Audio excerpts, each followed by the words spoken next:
Greetings, ladies and gentlemen. Music sounds a bit broken? I wonder if that's a Twitch thing. Let me know if it sounds okay now. Because that was the pre-roll video. Maybe there was a playback error with that. So let me know how it looks now. Where has my camera gone? Alright. This is just a camera view of a big microphone. Anyway, yeah, Project Sacrifice was a question from Will. What's the progress? We did quite a lot of it actually last time. Is that loud? It's very loud for me. Might just be me. Might just do that. Let me know if the music is okay. God, my voice.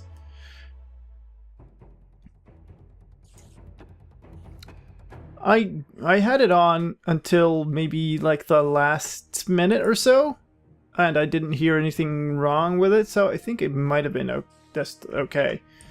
So Project Sacrifice, we did a whole lot of it. It's not all done yet, but I think I kind of wanted to take a little bit of a break from the normal kind of upgrade and do something new.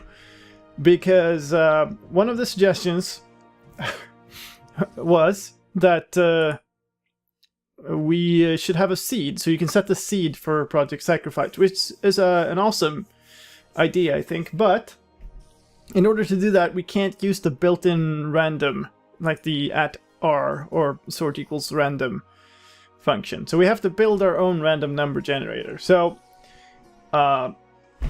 that's not terribly difficult if you know like coding, but now we're talking Minecraft and scoreboards.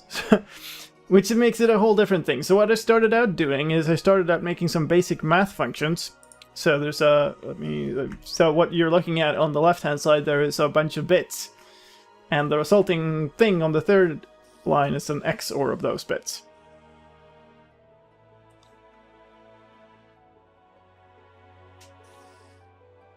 Is it just like... I hope that's just Mints that can't hear. Like, is the sound okay for the rest of you? Because my meters look perfectly fine. Like, the sound looks like it's going out fine. Because that would be silly if I'm just talking to nobody here. Sound seems good. Okay. Anyway, this stuff is an XOR. And what that means is that every bit in this third number is 1 if these two numbers above are different, and 0 otherwise. And that's a core function that we'll need, but it's not a thing that Minecraft has built in, so I had to build it. And... oh, I see, Mints. Okay, cool. Basically, this is an XOR. I started a sort of bit math library, kind of function library thing that does a... we'll add functions to it. So this is my XOR function. A bunch of it is kind of hidden away in this XOR inv thing. And then there's a reverse bits function, because the result ends up in the bits get thrown around. That's what happens in Minecraft. So basically, the intention here is to build a 31-bit random number generator, because I can't be arsed dealing with negative numbers. And the common technique, or one of the techniques for making a random number function, is something called an LFSR, which is a linear feedback shift register. And we need a bunch of things for that. We need an XOR, so that's why I started making that. I kind of wanted a proof of concept that it could be done. And then the other things we are going to need is a shift. So a linear feedback shift register needs a shift. That's not maybe terribly hard to understand. So we're gonna actually I'm gonna copy this. So we're gonna implement those together, and then we're gonna piece it all together into a random number generator. We're gonna need a right shift and a left shift. I guess we start with an L shift or something. what I've also done is I've treated basically a scoreboard called the registry as a computer registry. So it's basically the way I'm using the values here is basically emulating the way a processor works in a real computer. So this does shift $1. Holy crap. That certainly did work. Thank you very much for that, Fabian. You're crazy. I was doing something. So we shift the value in the first registry by how do we, okay, by $2. So the second registry steps and stores the result in $R. Yeah, okay, it will convert it into whatever the format is for the site. L shift. So if you don't know computer architecture, a computer CPU, it doesn't normally work with the memory of the computer. It works with its own registers. So you'll have a bunch of registers, and the way you normally call a function is you store stuff into those registers, and then the function reads it out, does stuff with it, and then throws it back in. So that's essentially what I'm doing here. It becomes a little bit abstract, but it's a good way of making sure that functions can be reused, I guess. So shifting something left by one step in binary means essentially doubling it. It's going to be more complex than that.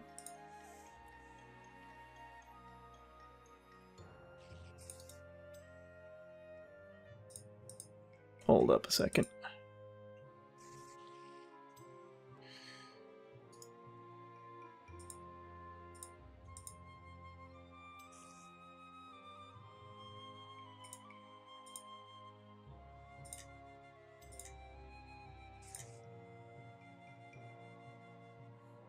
Please stop doing the fake stuff.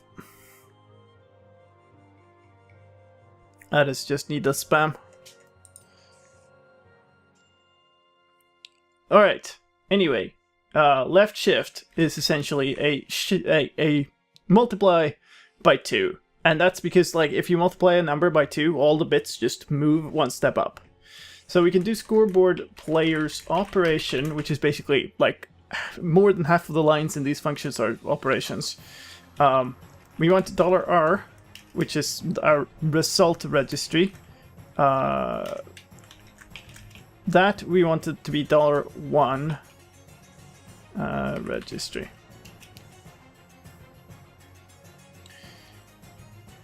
And now what we want to do is we want to do... Actually, no, that's probably not what I want to do. Okay, let's see. Okay, so we need to store some stuff locally. So what I'm gonna do is L shift. Dang, can I do this? Yeah. Okay, we'll do C. Hey, Kiba. The count is in 2. So basically, what we're gonna do now is we're gonna run a loop. So scoreboard players, actually no, let's just do this. Function.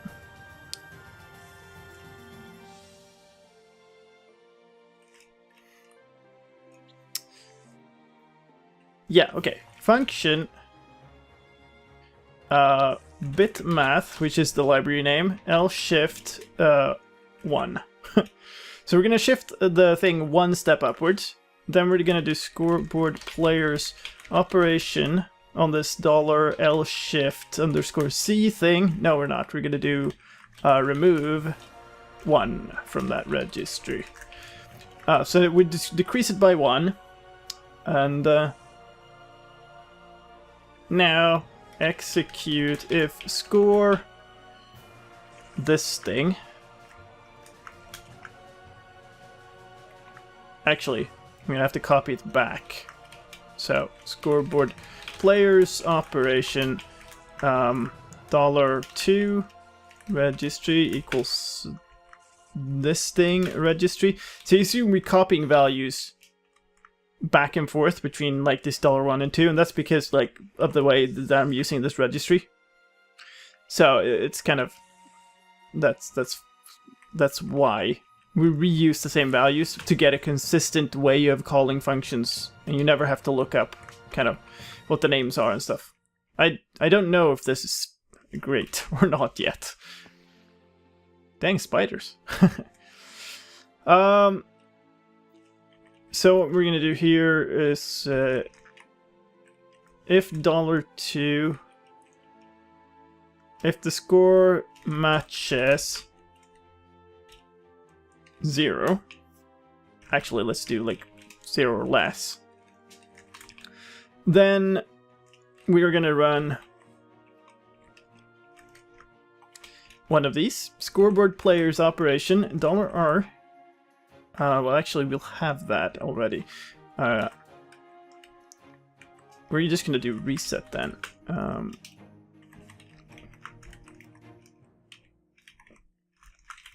Reset this L-Shift-C value in the registry scoreboard. Otherwise, so we're gonna copy this again. If the score is 1 or more, then we're gonna run function bitmath:\lshift. Basically, we're going to do exactly what Will asked about before. We're going to call the function from within itself. Which basically means that... So, we want to shift this value left by 3, let's say. Okay, so what's that mean? Well, it means that we'll copy this, we'll store the value 3, we'll shift the thing 1 step, we'll count the value 3 down to 2, and then we'll check, okay, yeah, there's more left, and then we'll try it again, but now there's 2 in that registry. So essentially we're just doing it over and over and over until the number hits 0, and then we're done. But now we need to make this L-Shift_1 function. So let's copy that, start over, L-Shift_1.mc function. Shifts $1 by 1 step and store it in the result in $R. Scoreboard players operation $R registry equals $1 registry. And the way the reason I'm doing this is because it like isolates the complexity of operations, you could say. So now we have that.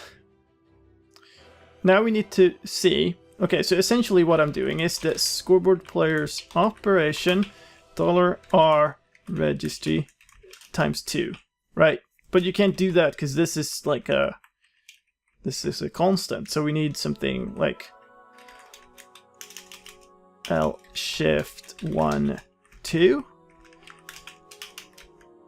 And now we need to set that, so scoreboard players set this thing registry to 2. So now we've multiplied it by 2. And then we'll like reset this once we're done to not leave trash on the registry.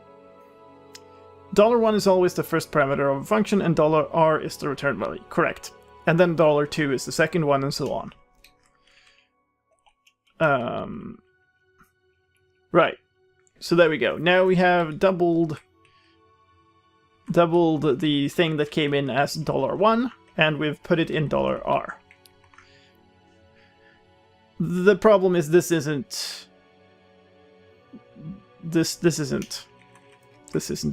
correct. It would have been lovely if it was, but it isn't.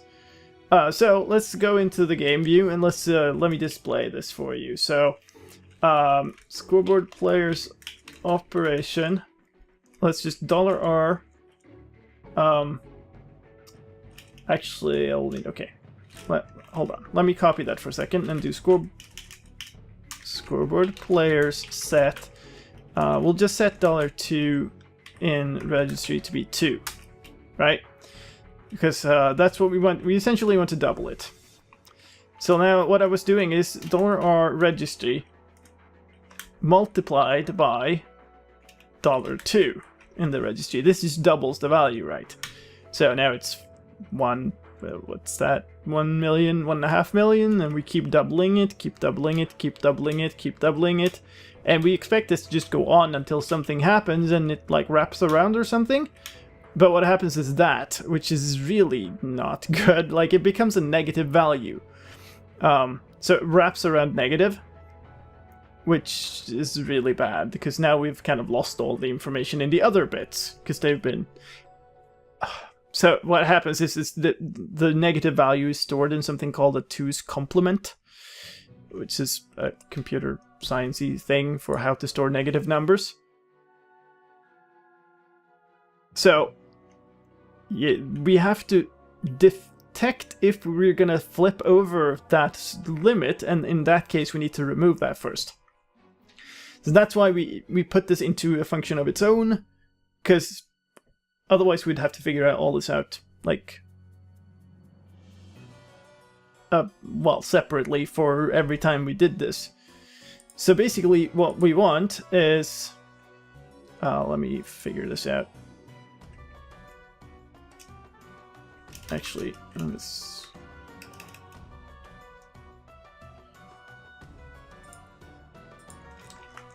It just happens to be this value is essentially the limit. Yeah.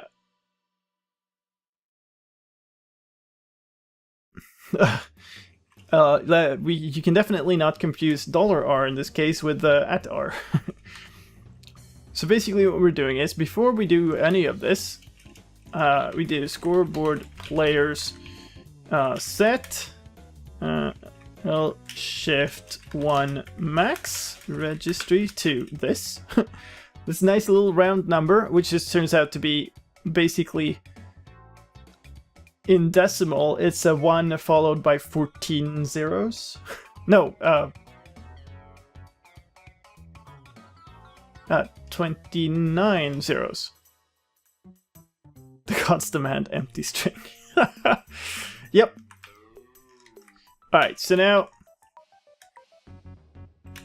we can do this, I think. Execute if score $R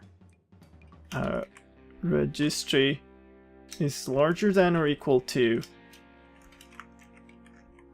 this whole piece of junk. Then run. Is percent something? In binary, I mean, yes. That is correct.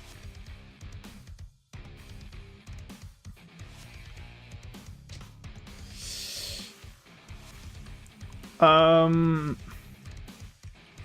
then in that case we're gonna remove them. So scoreboard players operation $R registry minus equals whatever this is. Probably have it copied still, but whatever. That. Okay, so that's a 3.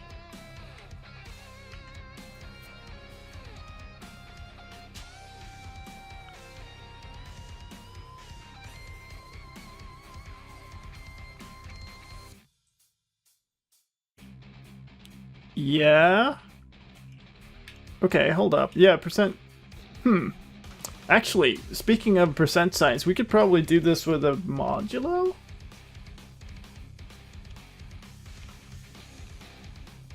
Right?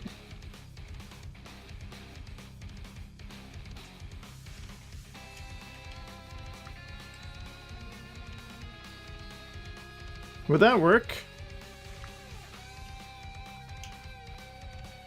No. Yeah. It might, actually. And then we wouldn't have to do this, but it doesn't really matter. Say hi back to Chrome. Alright, so if our score was more than that, then we simply remove that, which essentially just removes one bit of data from the top of the score, which means that now that we double it, then it's no longer gonna be overflowing. So, which means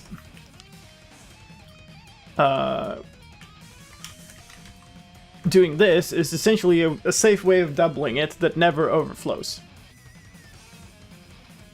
What instead is going to happen is we're going to lose bits out the left until the value becomes 0. So let's try that. If we do reload, and hopefully that means that we get this function in. Function bit math L shift and L shift 1. So we have them. So they both actually kind of worked. Alright. So if you just shift 1, we should see the same sequence as we saw before up here. So 15151058 should be the next result in $R from $1. And it is.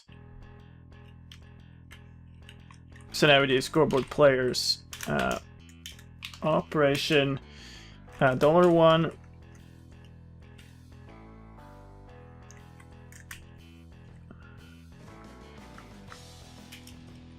Okay, equals $R registry. If I can type. Okay, and now we can run it again. So, and that should give us then like 302, what, 3,021,136, and it does.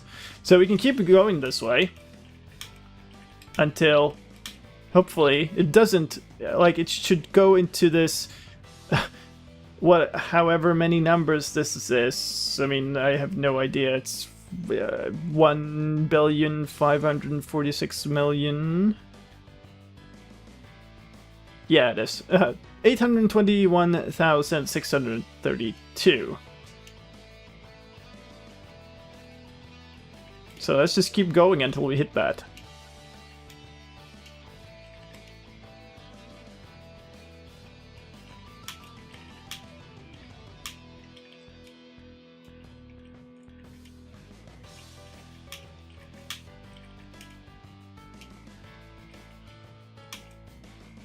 There we go. So we went from a larger number to a smaller number by shifting, because we stripped away some information that would otherwise have made the number turn negative. So then we can keep going like this, and what I'm hoping and thinking is that eventually this will mean that the number becomes 0. It's pretty much if we do this 31 times, we're guaranteed that it becomes 0.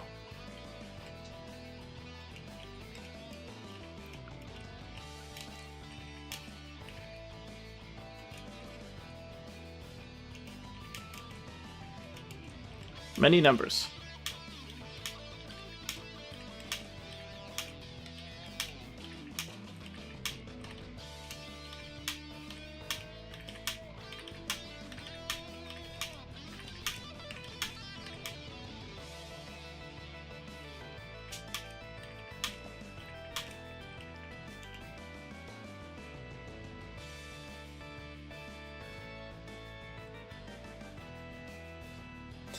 Alright.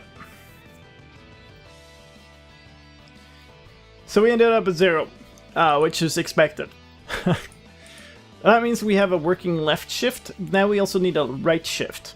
And so that is very similar in that a left shift is essentially a double. That means that essentially a right shift is a divide.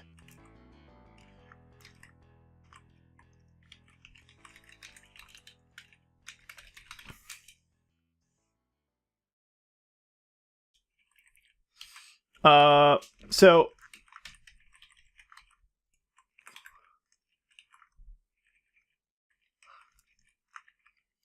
we're going to be doing essentially the same thing. Let's do R shift C, sort of store that then. Do R shift 1 step, remove 1.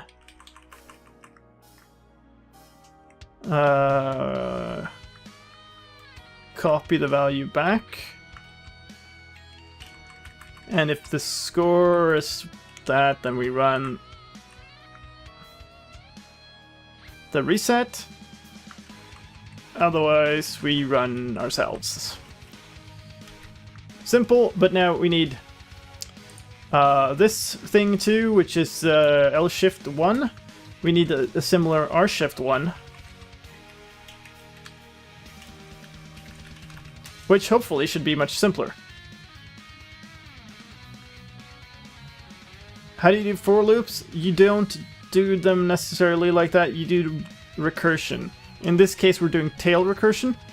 So if you look at this, this, at the end of this function we're calling itself. Right, so if we have one or more passes left in the loop, so we're gonna keep spinning, then we call the function itself. Right, which runs once more and then checks do we still have more left and then either stops or runs even more. So it's a way of implementing a loop without any loop constructs.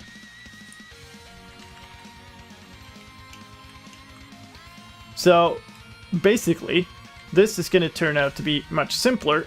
We still need a value 2. So let's do an R shift 2. But then we're going to divide it by that. And then we're gonna reset it. So this,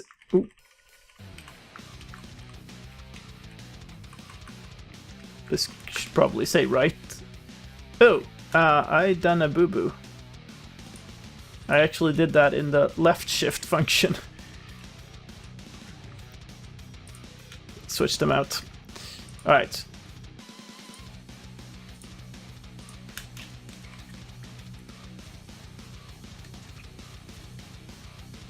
Circum is awesome.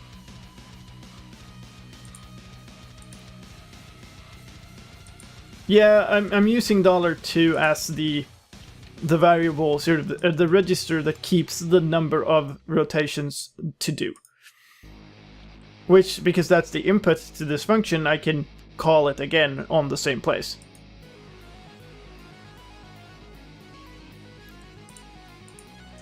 This will work as long as both of the values are positive.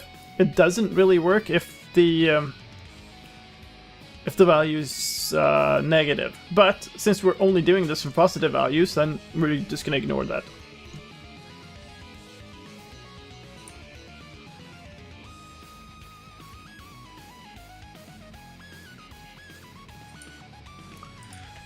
Sacrifice is already on GitHub. So this will be added onto that after we're done with the stream. So basically now we have shifts. We have a right shift and left shift. We should probably actually try that. Let me do this and this. So hopefully we have bit math colon R shift now. Which we do, which is cool. So shifting 0 becomes 0. That's a good start. Scoreboard players set. Let's set 1 to 12, I guess is a good. Let's registry 12. So 12 in binary.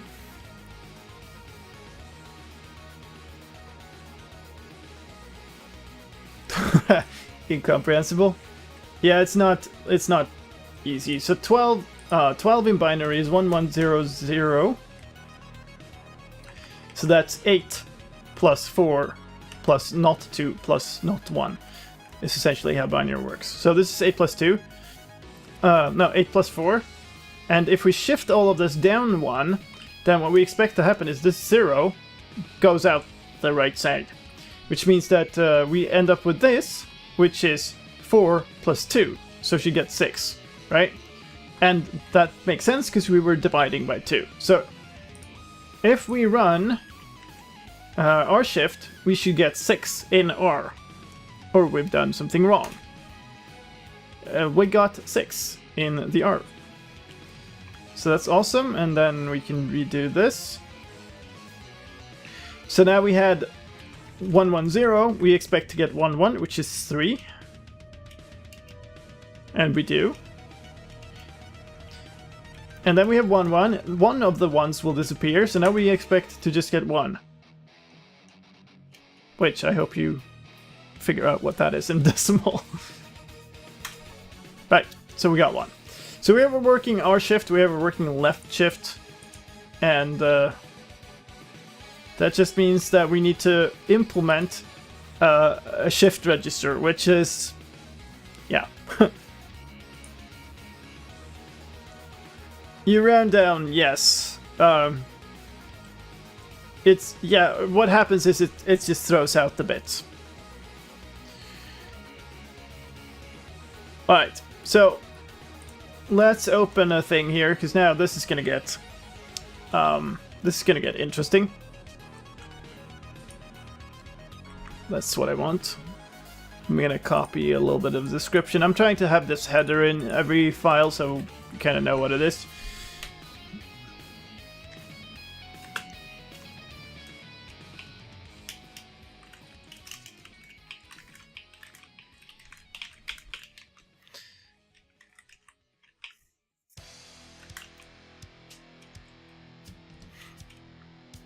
Oh, actually.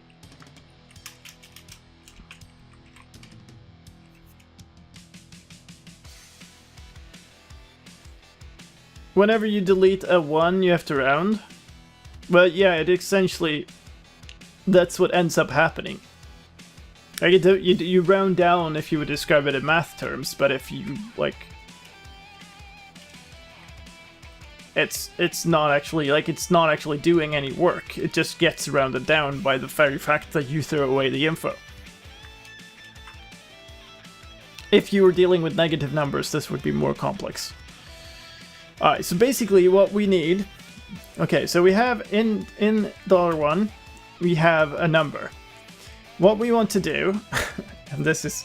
I'm going to type it out in some form of pseudocode, is... We want to... let's say this. We have our shift register in $1, so we want to take that. And we want to calculate a single bit.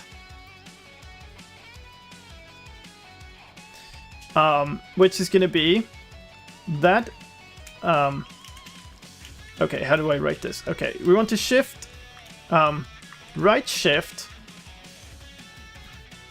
that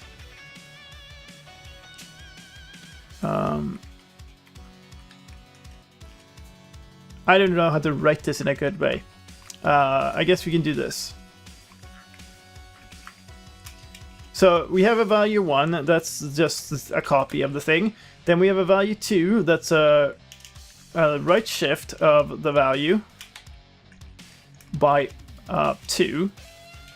Then we have a value 3, that's a right shift of the same value by 3. And then we have a value 4, that's a right shift of the same value by 4. No, wait, 5. And then we want a single bit, which is essentially the XOR of all of those things. So we kind of end up with something like this.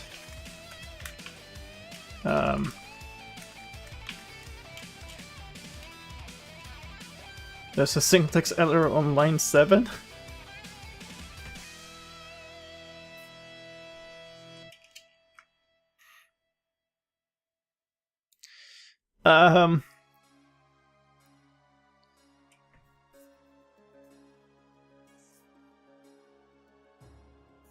Dang, wait.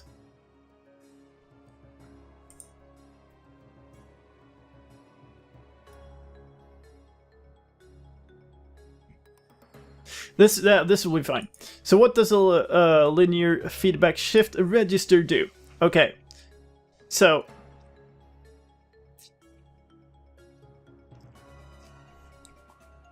how to even describe this? Imagine you have a set of bits, right? There are a bunch of bits. What's the shift register does is move them about and jumble them back in. That's essentially how a shift register works. And what this variable here does is representing the current state of that register.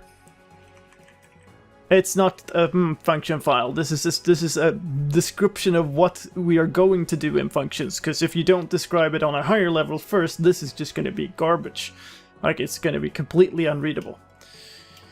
Basically, we want this bit anyway, and then we want to do this. We want to make the linear feedback shift register be a right shift of itself, plus, well, this actually, this bit we want to be all of that modulo 2, because we just want one bit. And then we want the left shift of, well, this, I guess, 1, of bit 15 steps. That's a random number generator in pseudocode. So now we're gonna do that in time. It's 32,000 syntax errors? No, it's just about 15, one for every line. So what we need to do now is represent this thing in Minecraft commands, which is kind of the hard part. Dawn of day 9. Players... operation LFSR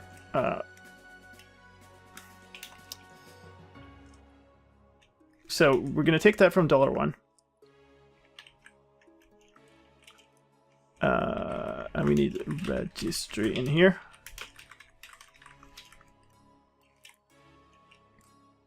The gods have just given up, Fabian. They just, like, this guy's just never delivering.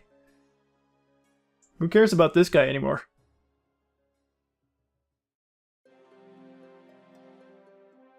This is not a ploy to get bits donations, is it? Yeah, I'm expecting all of you to donate the bit pattern of all numbers. You know, blank item. Please hand in air. So now we need to do all of these. We should probably just do this. We can keep these in that, I guess. So we'll do this. Actually.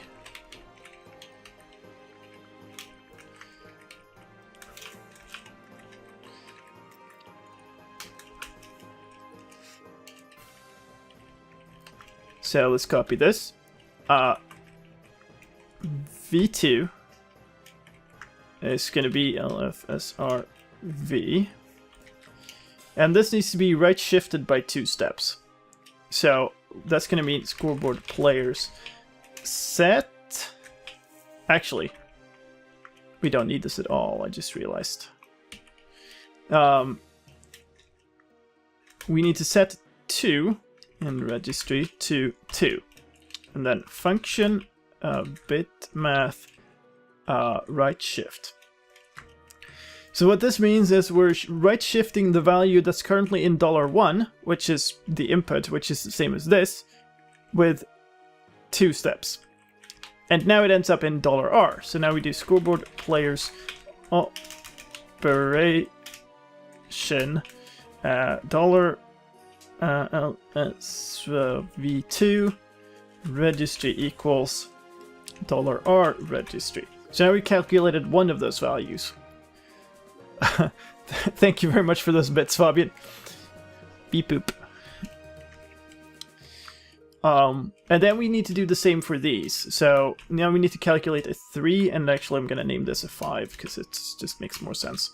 So scoreboard players operation $1 equals, well, registry equals this thing, registry. And then we run this, we were going to have to copy all of this. So now we set the steps to 3, and R shifted. That's a bit unnecessary, actually. We could actually copy the value out of R and just shift it once. Because a shift of 3 is just a shift of 2 plus a shift of 1. well, shift it one more step. So that. And now we do the same thing one more to get the 5, which is copy the thing again, and then do this thing again. So we shifted an additional 2 steps, which means that we end up at 5, which is not 4. It's actually 5. There we go. Okay, so now we have all of those values. Now we need to do this horrible mess. So we need to do an XOR of V1 and V2. So what we're going to do is scoreboard players operation. That was a really weird sound. I don't know where that came from. $1 registry equals the first thing, this, and then $2 equals V2, and then function bitmath colon XOR. So now we've done one, and the result is in the R registry. So we need to copy it away from there because it's going to get replaced if we do another function call here. So let's just copy that into R bit 1, I guess. Registry equals at R registry. Is there any reason why I put $1 in front of those signs, those things? Because they are fake names, so you can't be named the $1. A recap? We have been doing bit manipulation mathematics and scoreboards for a while here. We've implemented a left shift and a right shift, and now we're taking those and an XOR, but I did that off stream. So we're taking those and we're piecing them together in pattern called a linear feedback shift register, and what that does is essentially creates a pseudo-random method. It's what computers use to generate random numbers, which will be something we can use in this game, Project Sacrifice, to generate a random sequence with a seed, so that you can have the same seed which gives the same challenge for multiple players. That was essentially the whole description. And to do this, we're using this kind of library that I've been writing, which has a kind of pattern for how to do function calls with mathematical operations. So this is 3 and this is 5, and then we do XOR again and then store the thing in bit 2. I guess we can just store that in $1 right away. And then we need to get the value that we previously stored in LFSR bit 1. And then we need to run XOR again. And now we have that in $R. Actually, I'm just going to call this bit, because we don't need more than one. So now $R contains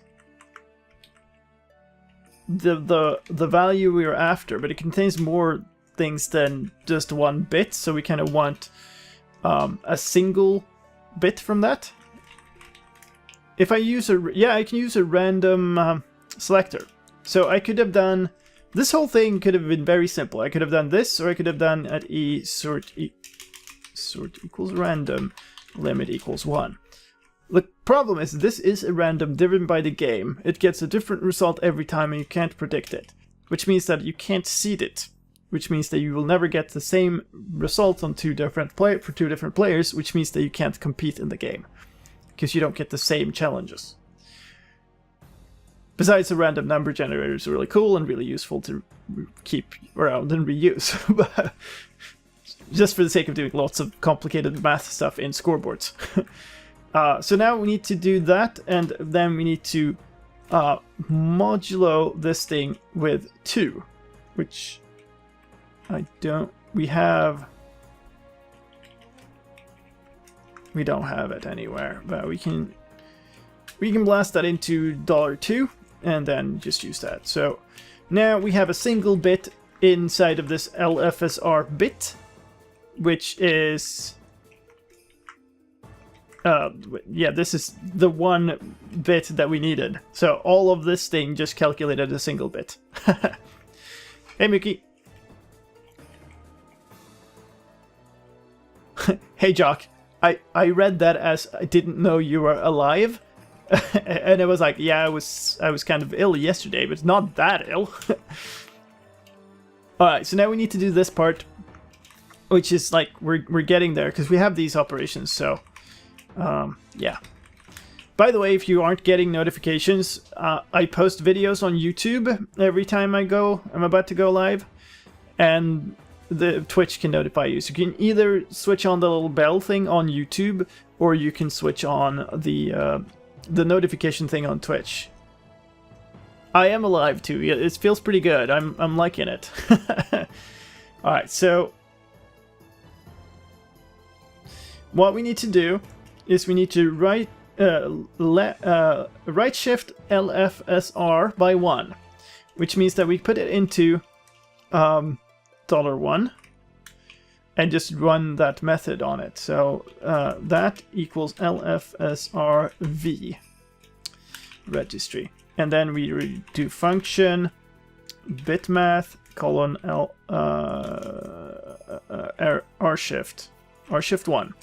So now we've shifted that down 1 and we have it in $R. And now we need to left shift the bit by 15 steps, which we could actually do first, so we don't have to bother about moving it around, because it's in... I guess it doesn't matter.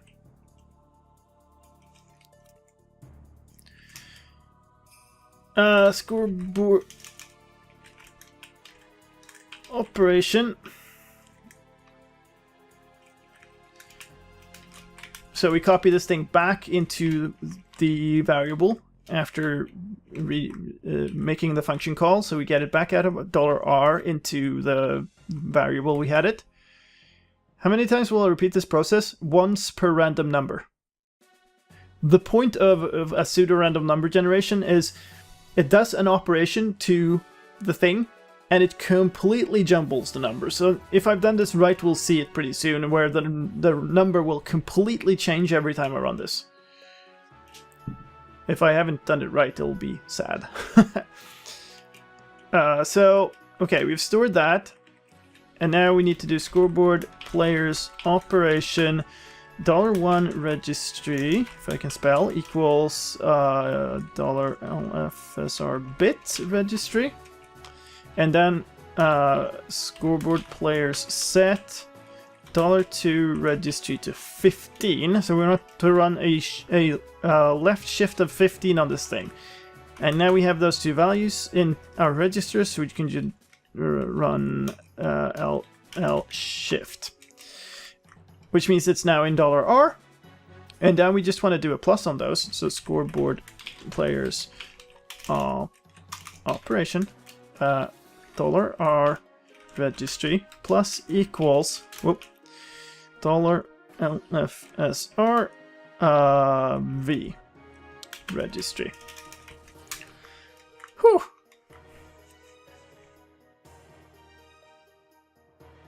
Someone on Reddit found an easy way to use loot tables. This is the same thing, right? You can use random methods inside of the game, but they will be owned by the game.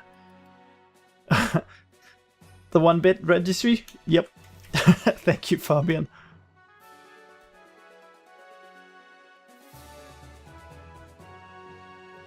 Random teleport to generate randomly a number. Manually trigger this number if you want to seed.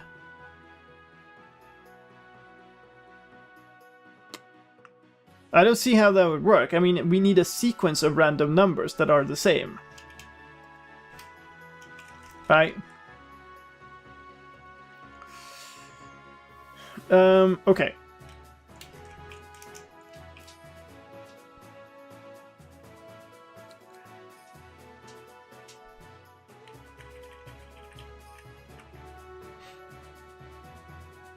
Okay, so this is actually a 16-bit shift LFSR, which means that we kind of need to cut this. I guess this should, now that should be fine. This is just 1 bit. Okay, it should be okay. Should be okay. All right, so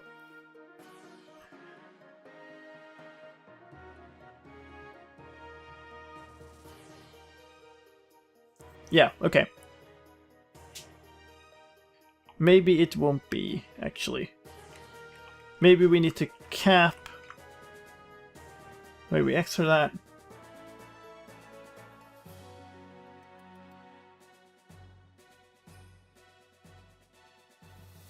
It might be okay. We'll see. We'll see. I'm a little worried about this. I might be okay. Well, let's find out.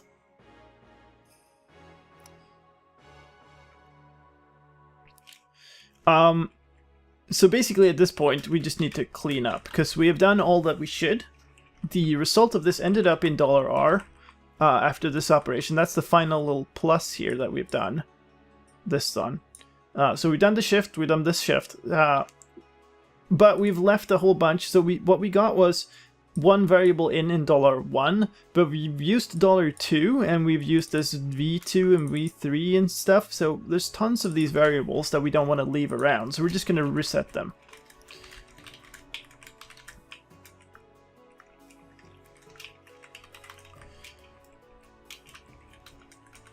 And this is just a part of the kind of framework that I've set for myself to kind of try to keep track of how things get used and stuff. We used something called a bit, and we used $2. And the idea is, if I use this thing correctly, that should never, like when you make a function call, you should never leave anything in the scoreboard. Which I think is correct now. So let's, oh boy, reload and see if that works. This is, now it's enough stuff that we might not get it. I mean, the commands are all pretty simple. Oh god, this log output is not wanting to cooperate with me. Let's just function bit math. Okay, that worked. Right. So $1. Let's actually do this just to make sure. Scoreboard players reset. $2 registry. So now we only have $1 and $R, which means if I now run function bit math LFSR, $1 is 3. It should turn into something completely unpredictable, very, very much not 3. Any bets? Will it work? Will it not?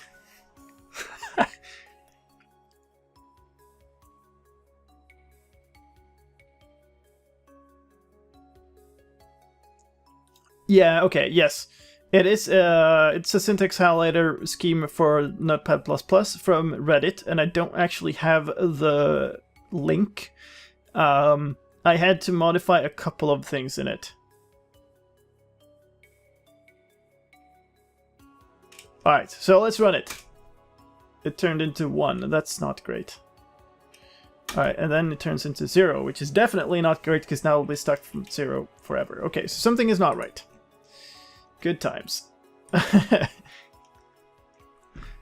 Your faith in me was misplaced.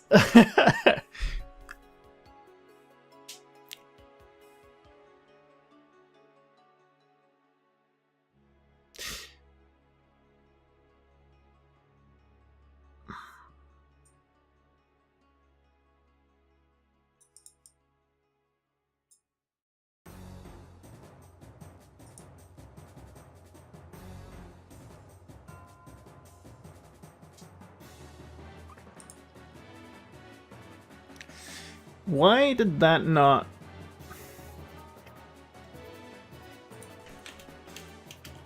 So this left shift...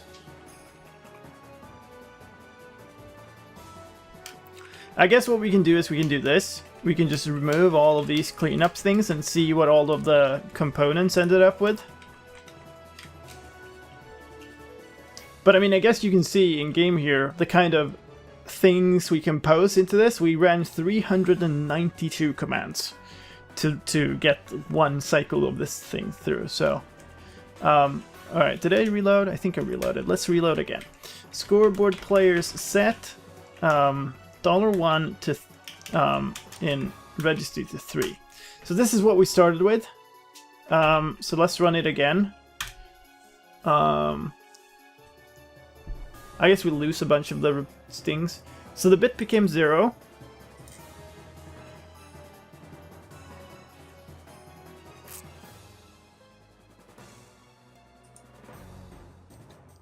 The idea is kind of... The setup of these numbers is supposed to be such that...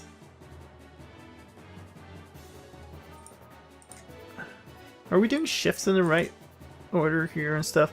It's supposed to be so that we get guaranteed that we cycle around.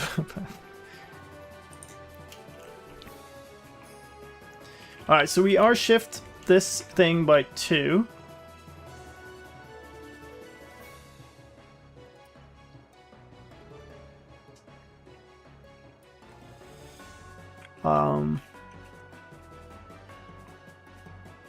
And then we are shift... Wait, we copy it from... Okay, so this thing becomes that. That's fine. We essentially... Okay. So this is 3, then we shift it by 2. So everything is 0 except this.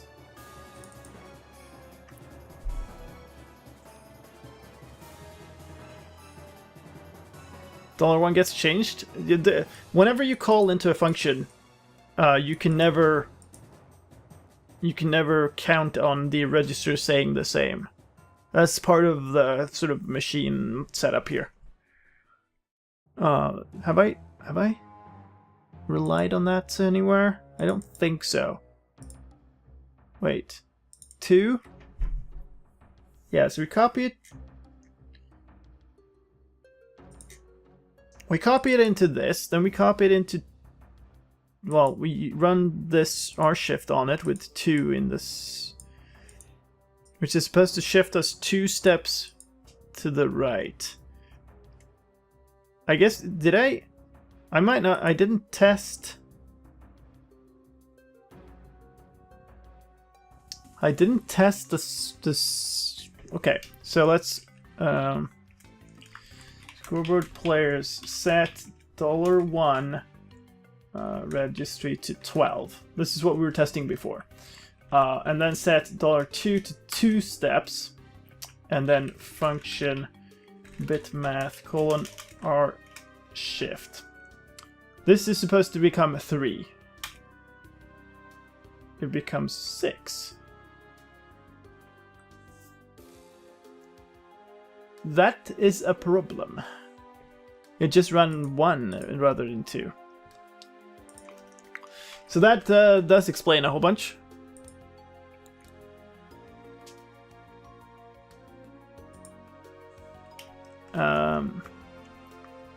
Did I miss an L shift in here somewhere?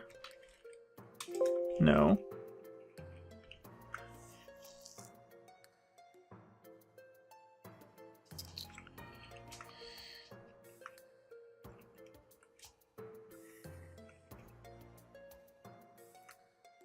Okay.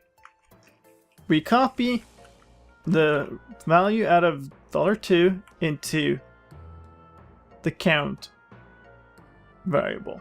Then we run our shift 1. That means that our output is now in $R. Then we remove 1.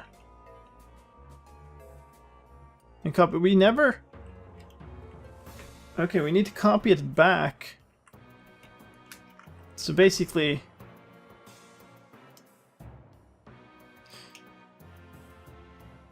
Okay. Here, what we need is this. Scoreboard players operation $1 registry equals $R registry. I wonder if I did the same with all the L shift. That would totally explain it. Yeah, I did. Okay. That explains a whole lot. So it only works by... It only shifts 1 step. Even though it runs a whole bunch of commands to shift many steps, it just forgets to actually like use the result. Whoops. Reload, and let's try that again. So we'll set $2 to 2, we'll set $1 to 12, we'll run our shift and expect 3. Yes. Okay. This is Notepad++ with a custom highlighter scheme. So I'm going to go back into this shift register. I'm going to take all of these back and we're going to try the whole thing again. So $1 is 3 again. So that's what we were trying before. And now we're going to run bitmath : lfsr, and hopefully it becomes something completely different, but very far from 3. Is it going to work? Get your bets in.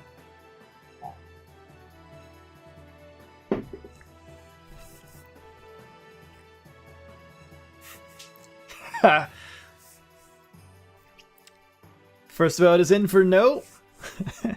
This time, yes. Okay. Well, more faith. Okay, let's try it. It becomes 1. And then 0. I have failed you. Okay. Alright, we're gonna do the same thing again. It's very interesting that it became exactly the same.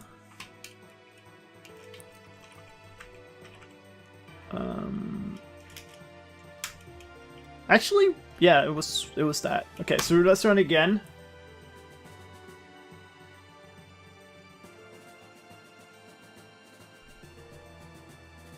Another bet lost. Thank you, Chalk and Fabian. Oh no.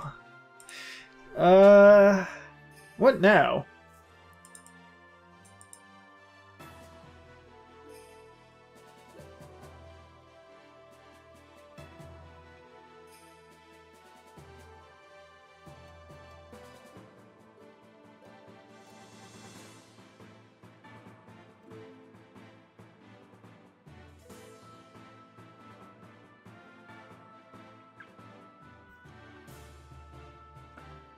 I don't...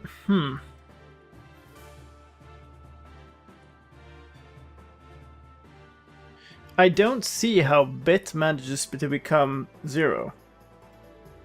That's really odd. So that's why this is becoming weird.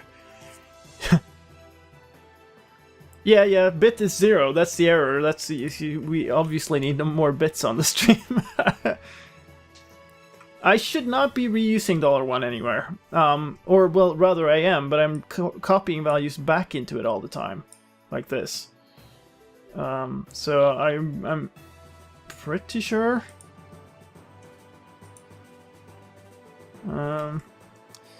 So V is okay. So hold up. Maybe I shouldn't have been reusing values here because it becomes a little hard. So we start with 3.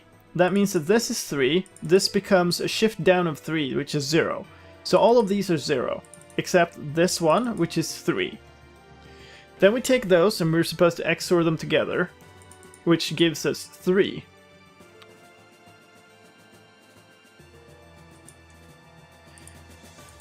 Right? Okay, so XOR of 3 and 0 is 3, because those 3 bits are different. Well, those 2 bits are different, so it's still 3. XOR of 0 and 0 is 0, because all of the bits are equal.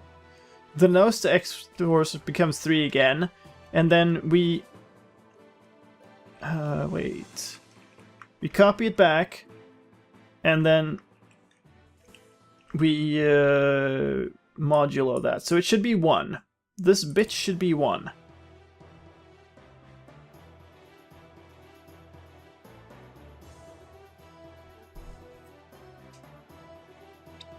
Why is this bit not 1?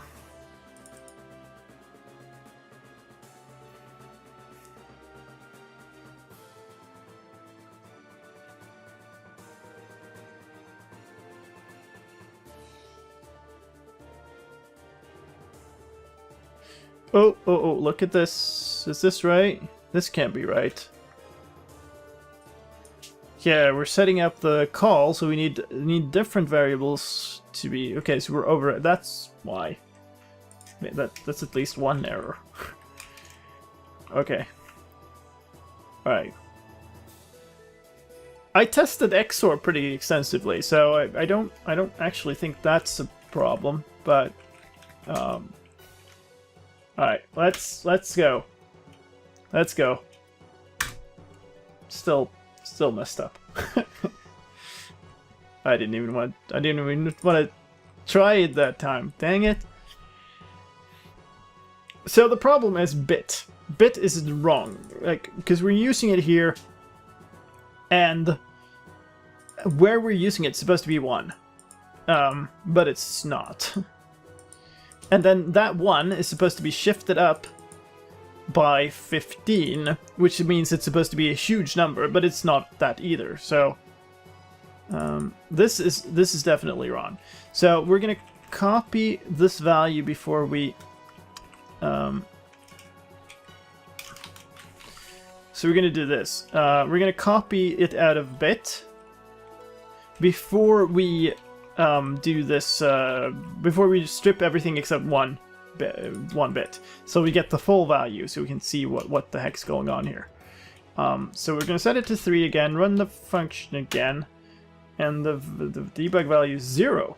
Okay, so the error happened before here. Sphinx is the number 1.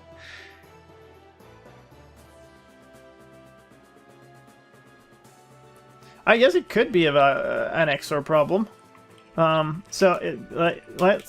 Let's copy all of these values out too, so we get to find out. So let's set debug to. It's also completely possible that it just misspelled something in this whole thing. So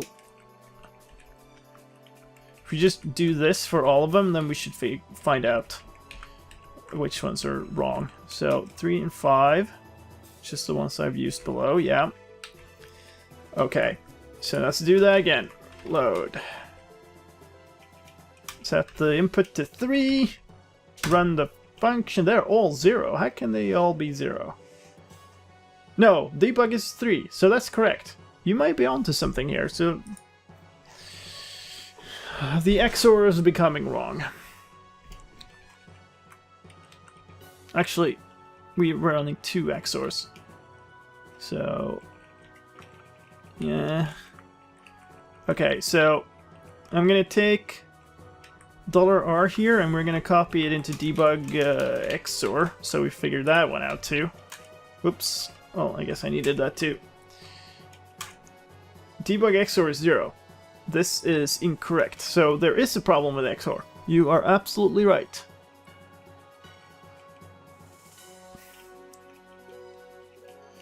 So essentially what we're getting...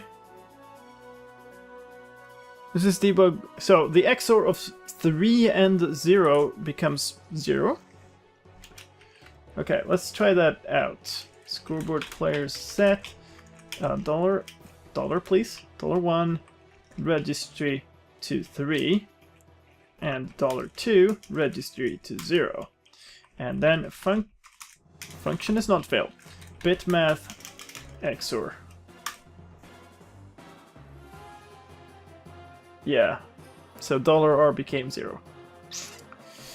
Something is wrong with XOR. Why though?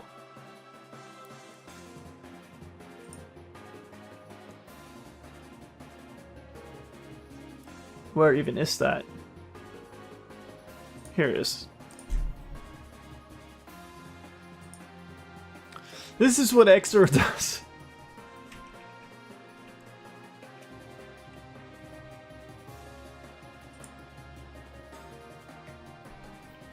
Homemade code is broken. But yeah, I mean, what do you expect? There's no way of doing this in Minecraft without doing it all by yourself.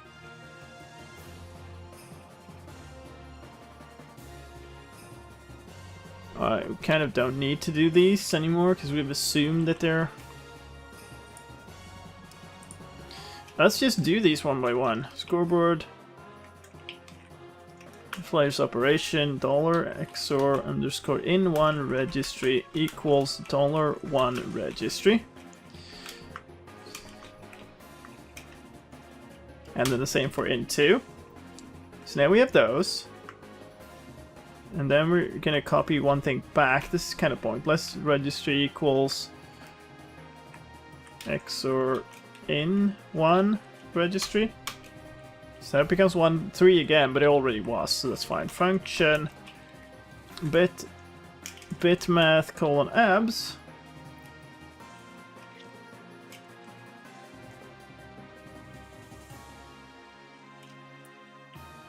So R is 3. Good, because otherwise that would have sucked. What kind of map is this going to be? It's going to be, well, it already is, kind of. It's a challenge map with a daily cycle of gods that demand that you present them with some item.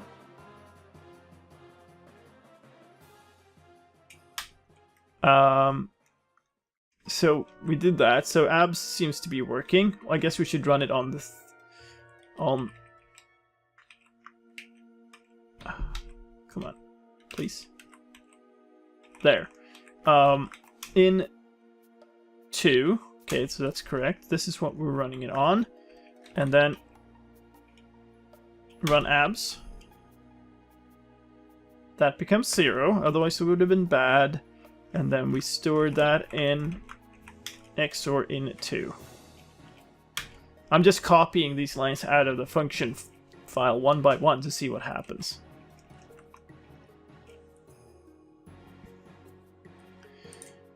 Alright, then we're going to copy these two down to...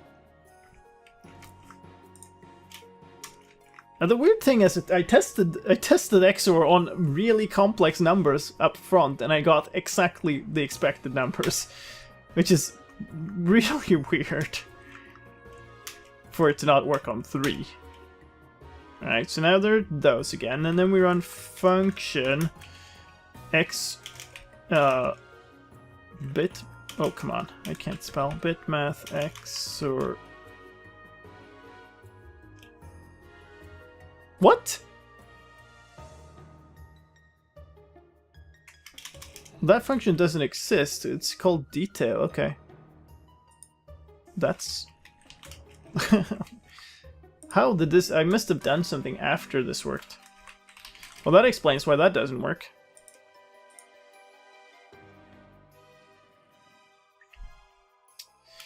Scoreboard players reset everything on registry, please. Okay, so if we now go back to setting this thing to 3 and then function actually we need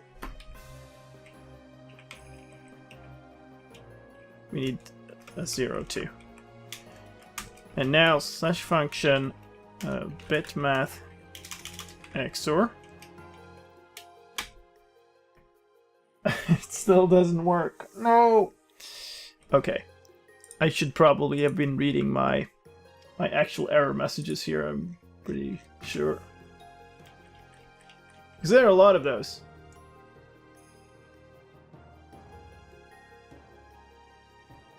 The problem is all of the actual... Doesn't look like there are more errors. That's really weird.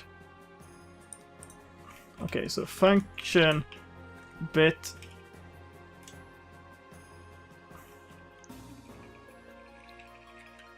okay, so we don't have reverse bits either. We're supposed to have a function called reverse bits. This thing. How in the world did this work?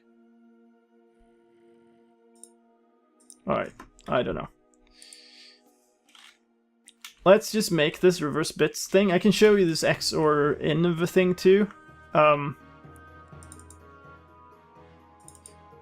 It's basically a loop that does a single bit of... Well, this just sets it up. So it's a loop within this. Here it is. It's a fair bit of stuff, but essentially what it does is it will calculate 1 bit of XOR. And then it will write them down. The problem is that by doing that, they end up in the wrong order, because we have to multiply them onto. So we're tacking bits onto the wrong end of the number, which means that we have to have a reverse. I must never have finished this. I don't know why I thought it worked. So what we need is a bitmath reverse bits.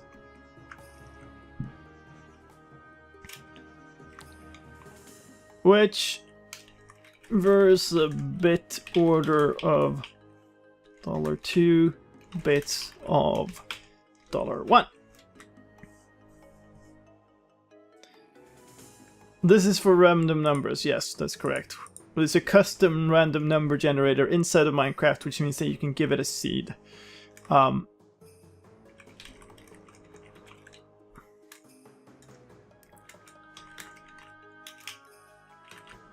There we go.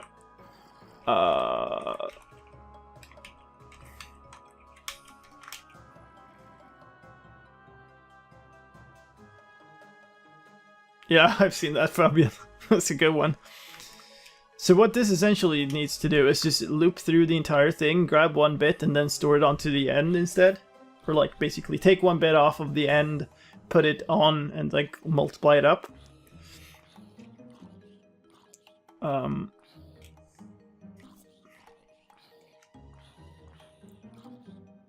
Which basically means we're going to call a function. It's going to be bitmath colon detail verse 1 bit, I guess. And then we're going to have to surround that with a bit of bookkeeping. Operation dollar. What is it? Reverse bits underscore C. Registry equals $2 registry. Reverse 1 bit.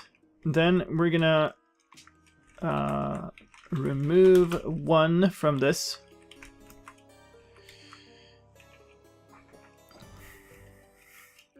Hello, creeper. And now execute if. Actually, then we need to copy it back down. Or do we? Probably do. $2 registry equals this, and then we'll cut off that. So we copy it back down to $2 if $2 if score. If that matches 0 or less, then we run. We're essentially just going to clean this up. Because then our result is in at $R anyway. So we're going to do reset on this. Otherwise, which means this matches 1 or more, then we're going to run function bitmath colon reverse bits.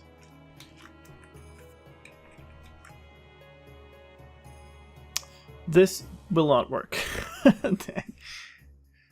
Can I use the player? I can use a lot of things as a random number generator, but I cannot use anything as a random number generator that can be seeded. And that's why we're doing this. Alright, so the problem here is I have this intermediate state where I've just essentially moved 1 bit on, so this is not going to work. Because we need more than 1 result value, I guess we could say. I guess it will work because I can keep the value in $1, which is not great, but I guess we'll have to do that. I guess, actually, this reverse 1 bit thing doesn't really have to be a function. We can just do it right here, and that fixes all the problems. Players Operation.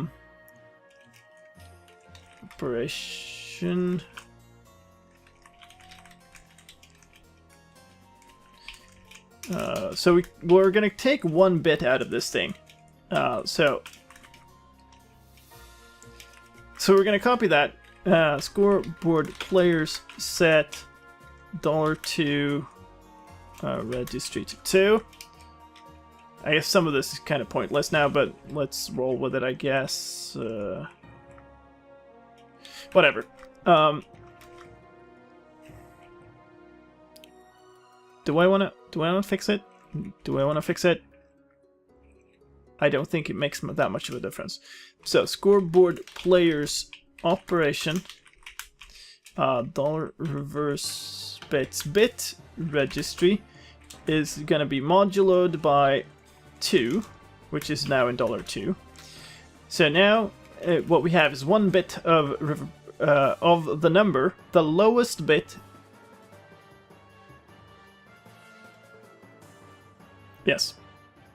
We have the lowest bit of the number inside of $reverse bits bit. I am making a pseudo-random generator, that's correct. Now we're gonna do this. Scoreboard players operation. Actually, I'll need to do this. Dang.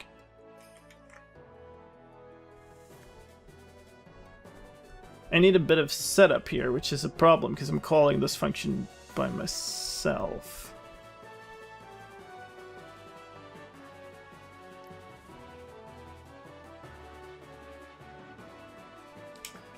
Okay, what I'm going to do is I'm going to take all of this and copy it.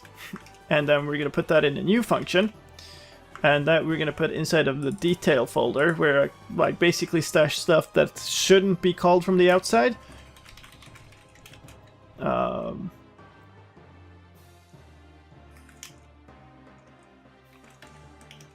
I guess I can call that reverse bits still. So now we have 2 different reverse bits. And this can assume a bunch of things. So what we'll do here, in the other one, is we'll do scoreboard players set. Come on. This mistyping. We're gonna set $R in the registry to 0. So we kind of start with a clean slate, then call the function bitmath detail / reverse bits. So inside of reverse bits now, we can assume that $R is initialized, and then we can keep calling itself, which means that we need to down here call detail / reverse bits instead of just reverse bits. But that also means that we can do the resets outside if we want. Okay, whatever.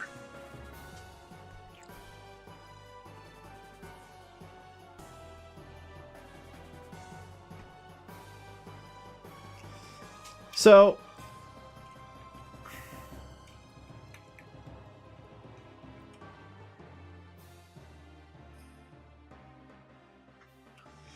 let's see. Yes. What I want to do is I want to take $R in the registry. I want to multiply that by 2.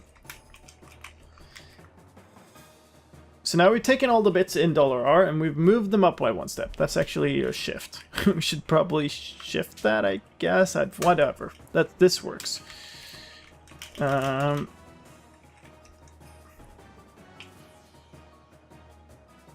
I know that people have done stuff like that, Zen. Like they've detected certain. I've looked at it too for augmenting world generation, but it becomes extremely complicated extremely quickly to keep the spread of numbers even.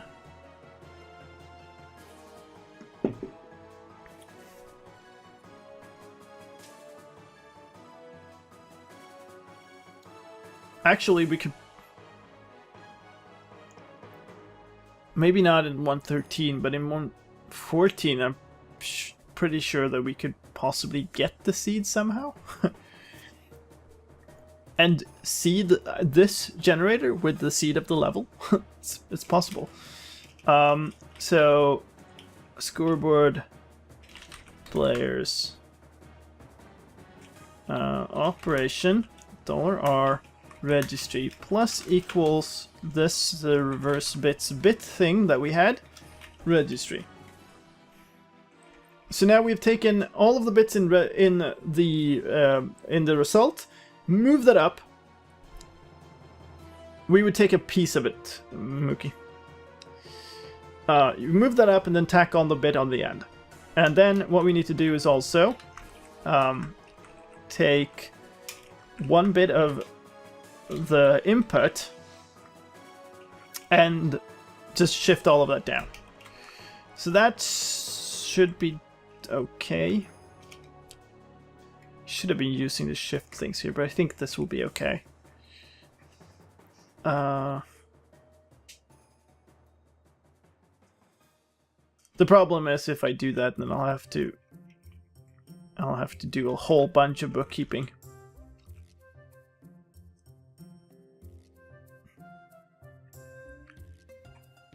Is this enough? We remove one. Okay, yes, this should be enough, but I need to reset these. So what I'm going to do is I'm going to take this, I'm going to go back to the other reverse bits thing, and we're just going to clear this and clear bit. Oh. And I think those were the only things I used here. Yeah.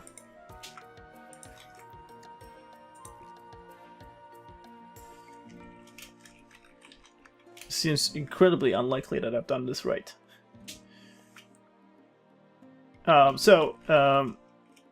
If we score, actually, did I even get a function here? Function, bit math, reverse bits in detail. Yeah, we got them.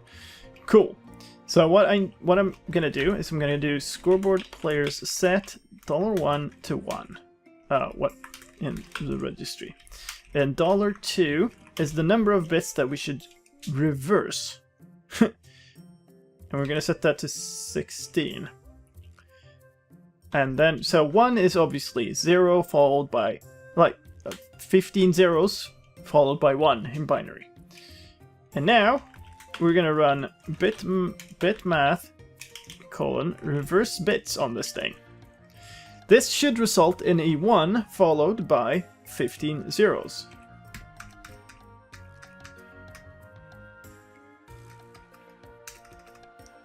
Which should be, if I've figured this out correctly, 32,768.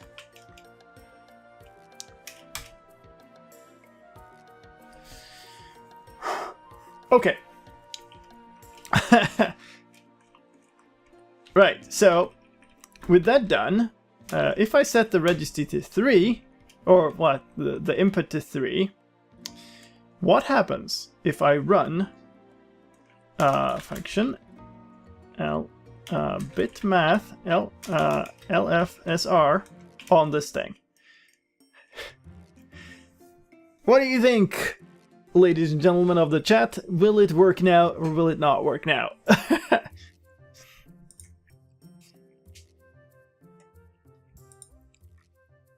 I'm not necessarily so interested in basing it off of the seed of the world, actually.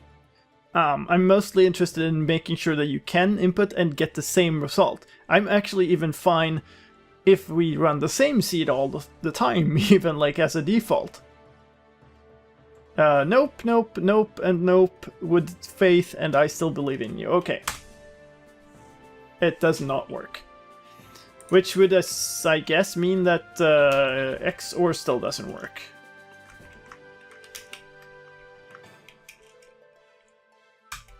So let's run that.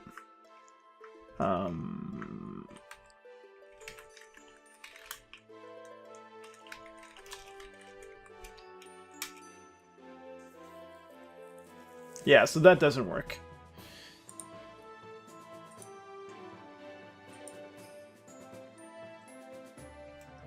Okay. So we need to go back into XOR and figure out what that's not working. which is this horrible mess of things. If I can find the original function. Yeah, so we start here.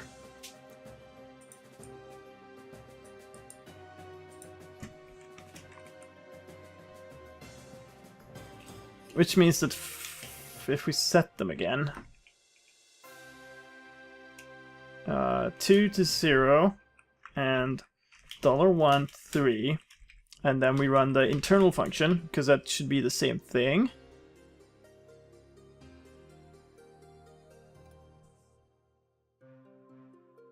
Really? Congrats, Sphinxy. I'm super happy to hear that they actually listened. That is amazing.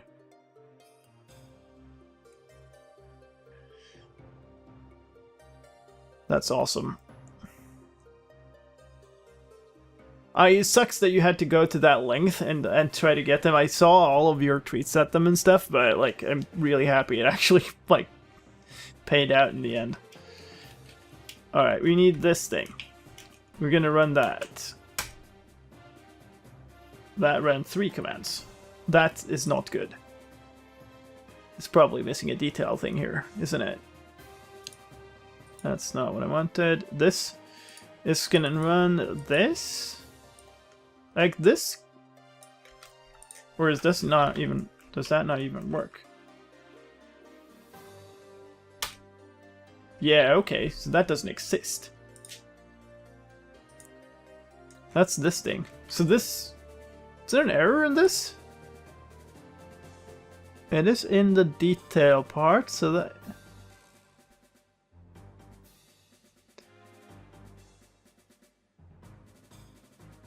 Okay, why am I not getting an error message from this then? Alright, we're gonna do a /reload here.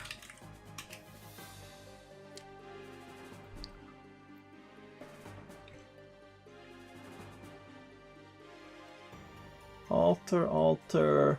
Oh, here we go. Line 16. We're missing a registry here. And here. Okay.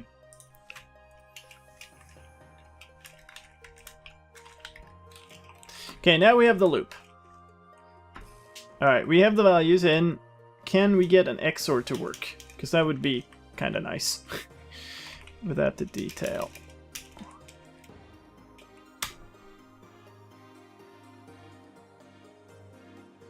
I guess that means it didn't work. There's so many values in the scoreboard now, I can't even see that the $R thing, but scoreboard players reset everything and the registry, please, and then we're gonna do set the inputs and just that so we can figure it out. So then function bitmath colon detail /XOR _inv $R becomes 0. Yeah, okay, so it still doesn't work. So this is the loop in question. It now runs. So, oh, it runs too many commands, does it? Like, look at this. It's running 65,000 commands. What's the limit? What the hell is that called? Max command chain length? Yeah, okay, so it's running into that limit. It definitely shouldn't. So it's essentially looping forever in this loop. That could be a problem. $3. This is missing. How did that compile? This should not have been compiling. Dinner bone. And this is missing $1. There's all kinds of errors there. Oh no. Okay, but I don't get why that even remotely worked.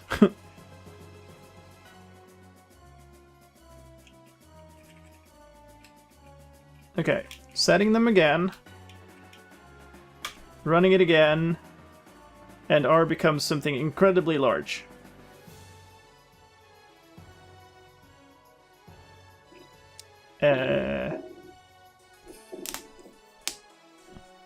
Because it was using 1 as the scoreboard name. Yeah, but the scoreboard players remove requires an amount argument, doesn't it?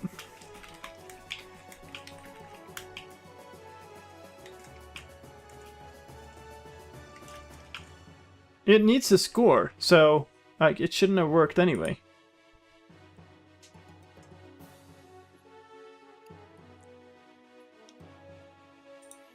Alright, so am I being silly? No, 3 XORed with 0 should really be 3.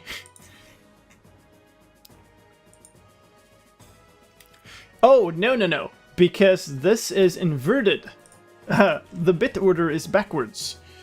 So, now if I do scoreboard players operation, $1. Oh, crap. Well, we'll figure this out. Okay. $1 registry equals $R registry. And I think this is now 31 bits backwards. Which means we need to scoreboard players set.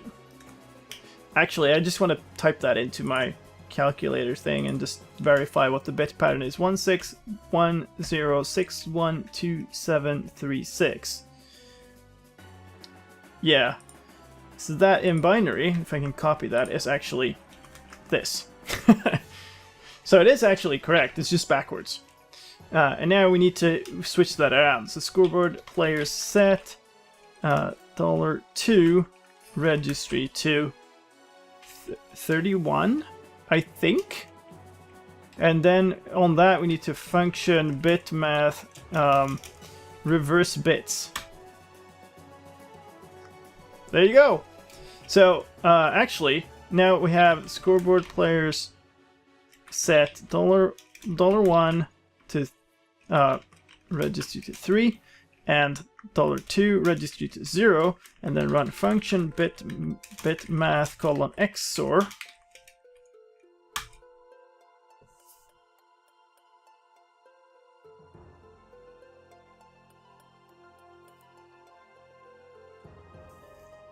Wait, what?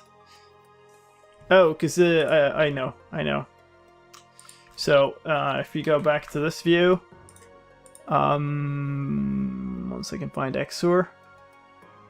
There are too many functions open right now. This is the XOR. That's just running reverse bits here, but the reverse bits actually needs a number of bits. So scoreboard players set $2 registry to 31. There. We're gonna try it again.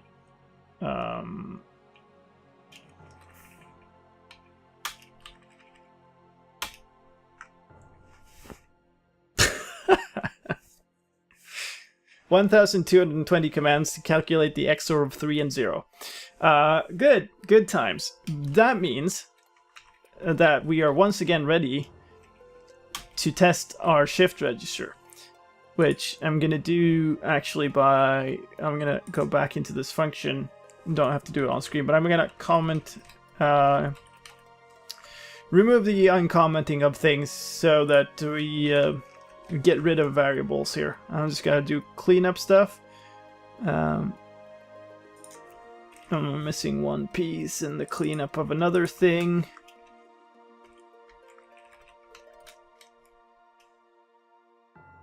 XOR inv loop C. Oh, wait. That's not $1.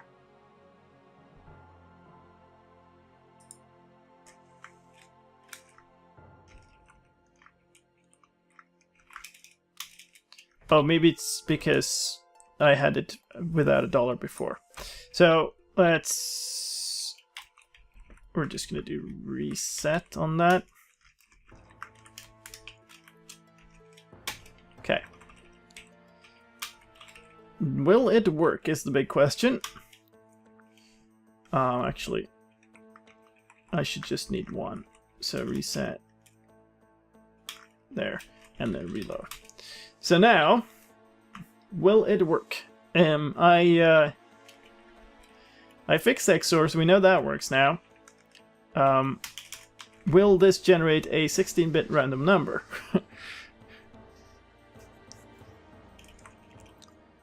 It could. It really could at this point. Will says yes. Fabian says no. I am actually feeling more confident in it this time around than the previous time, so I'm thinking maybe. Let's try it. 32,769. It's pretty far from 3. So scoreboard players operation $1 registry equals $, please, $R registry. Well, it was actually already the same, was it? Alright. It will be close to a power of 2 because the previous value was very close to 0. But let's run it again. Okay, now it's 49,152. And we got a bunch of debug things in there still, but fine. Okay. So that's also pretty far from the 32,000 whatever we had before. Let's copy it again and run it again. Now we got 24,000. This is looking pretty good. Copy that. 12,000. 6,000. 3,000 is going down always, so it's like halving. What? This is interesting. What's the bit pattern on this thing? This is really odd. 384. Okay, so there's just one bit in there. There's 2 bits in there. So essentially those 2 bits are moving around. What? No, okay, 0?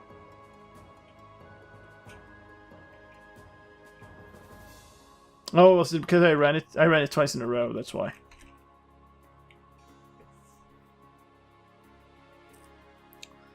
Yeah, so those 2 bits are moving around. Which is very odd. Scoreboard players set $1 registry to 768 was where we were before. Then it became 384.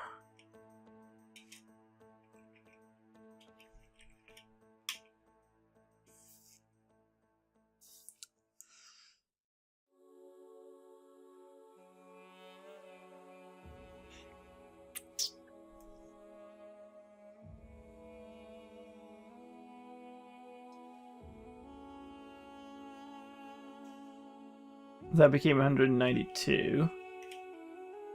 I would have expected it to bump up by now. Now it's 96. And now it's 32,000. Interesting. It's 49,000. What's the bit pattern on this? Has it added bits or anything? This seems really weird. 49,176. Yeah, okay, so this now has this bit pattern. Which is interesting. It's kind of added in stuff.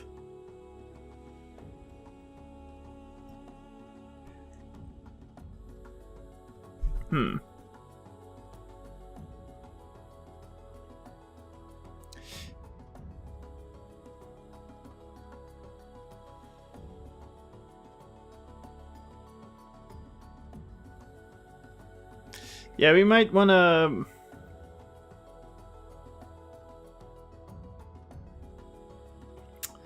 We might want to switch the shift register a little bit.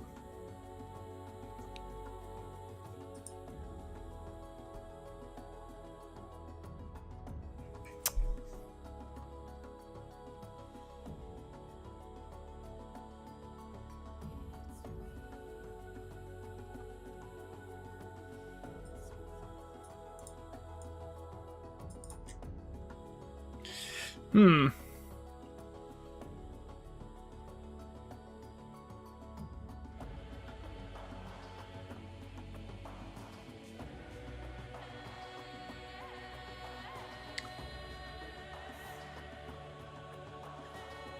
I can't seem to remember. There's essentially what we might want to be doing is not what we're doing. We might want to be not using the output of this directly. We might want to be like picking one bit at a time.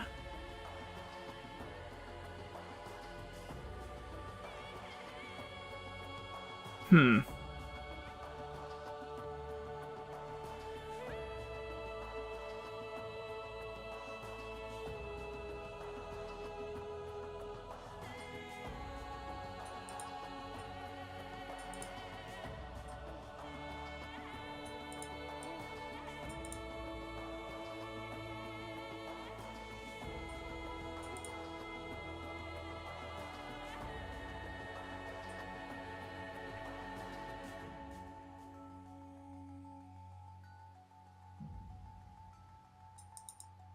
Yeah, essentially I think what we want to do is we want to pick one bit at a time, and that bit is the rightmost bit. So that's a thing that we... That's an error. The shift register in and of itself kind of works. Which means that we should probably write something on top of this. Okay. This is fine. New function. Let me pick something out of here.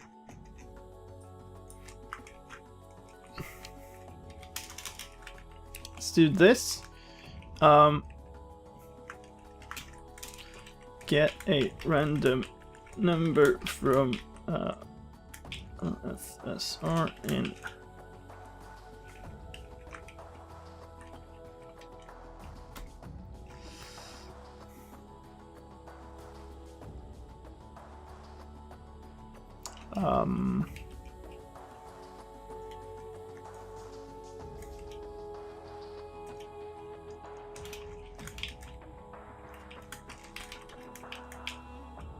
we're gonna have to output a second thing in the first register. I don't like it that much, but we're gonna have to, because this essentially needs it needs an output and thing. So scoreboard players set.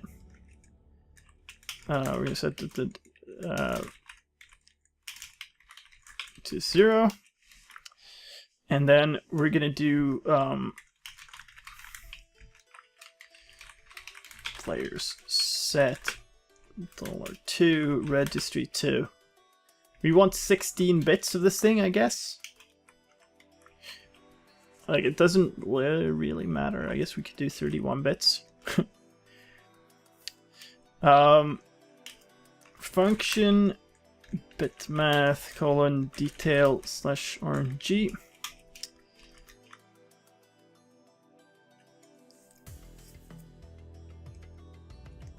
Actually, what we should do is this.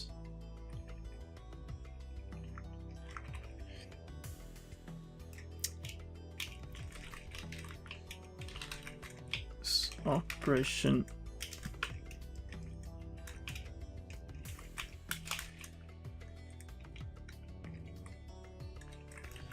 let's just do this, I guess.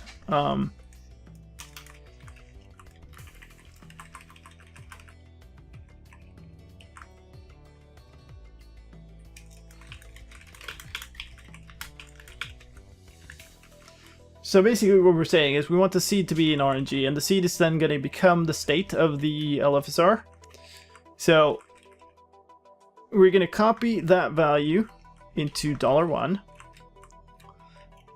We're going to set the bit count in $2. Then we're going to run this RNG thing, and then we're going to do scoreboard. I guess we'll just copy this thing. And we're gonna set $RNG to that. We can copy back that from $1, and then scoreboard players reset $1 registry and $2 on the registry. And then we're just returning the thing. So then we're going to do a similar function, but it's going to be in detail, where we assume all of those things. And now we're really getting pretty close. Detail $2 bit random number based on in $1. Okay. This is pretty complex things, but now we need to loop this thing for $2 times. So basically, scoreboard players operation $RNGC registry equals $2 registry.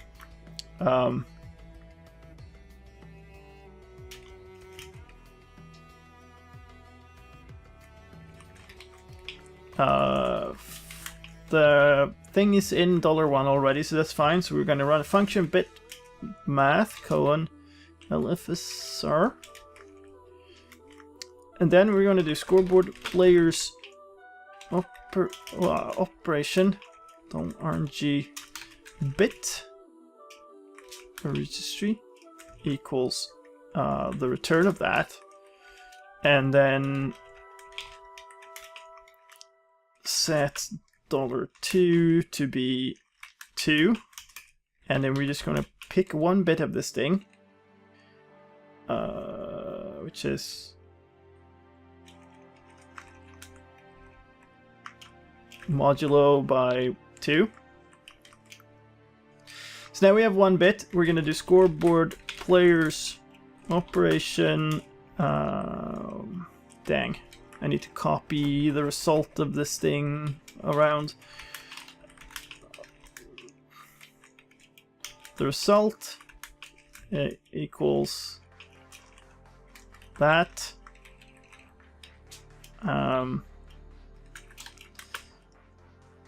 RNGR, which is the result that we're working on, we're going to multiply that by 2 to shift it up. Players, and then we're gonna add this one bit.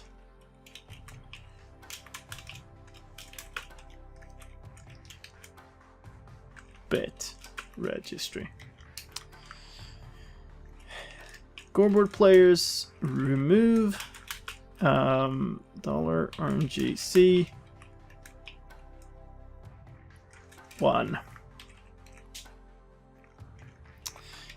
And now we need to copy stuff back. So $R becomes the result. $1 becomes the same as the previous result, right? Yeah, we want that to be the result of this thing. So we took one bit off, but now we're also reusing it. And $2 is supposed to be the count, so that's RNGC. Now, R and C and bit are things we need to reset, so let's go to the other thing and just do that real quick.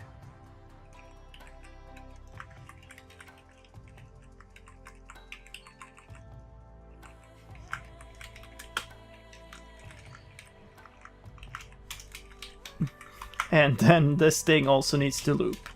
So we've removed one from the R&D. RNG, please.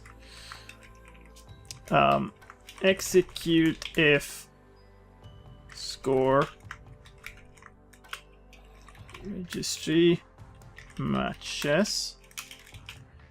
If it's 1 or more, then we run the function bitmath :detail /RNG. And that should be it.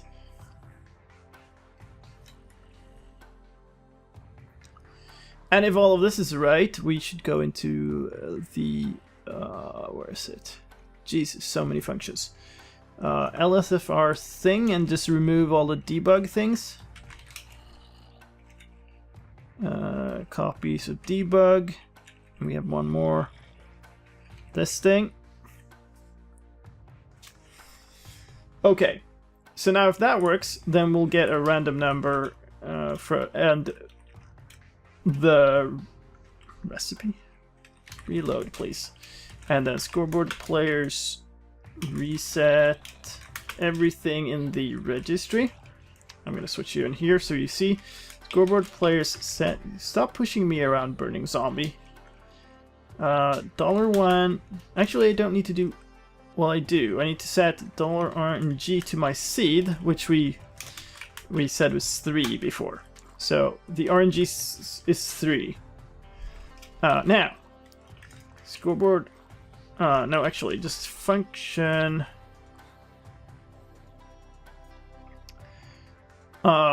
Bit math colon RNG. Do we have the detail? Yeah, we do.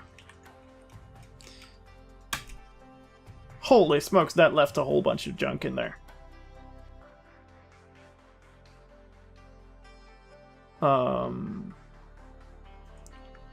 So R is 6,912 after that. But that also hit our limit to... And now we actually might be in the position where we actually do hit the limit. Because it was 4,000 commands for one of these, and we're calculating 31 bits of it.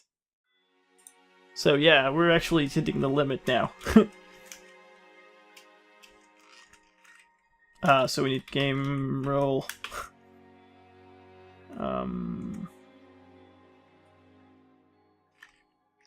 Not command block output. Chain something. Why do I never remember this one in specific? Max. So I guess I don't know. Let's just allow us to run 1,000,000 commands just for a second, just so we can run this. And I'm going to reset it, and then we'll see how many it runs. If it runs 1,000,000, something is wrong. It runs 1,000,000, so something is definitely wrong. Your message broke the in-game chat. It's too long. Okay, so we never...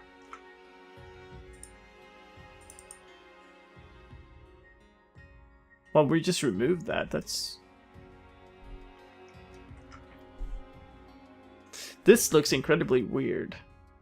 These should not be plus equals. And this should be $2. Okay, hold on. Oh, whoa.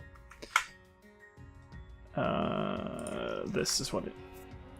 So I'm looking at the looping part of this random number generator, and it was instead of comparing to $2 here, it was comparing to this, which we have kind of...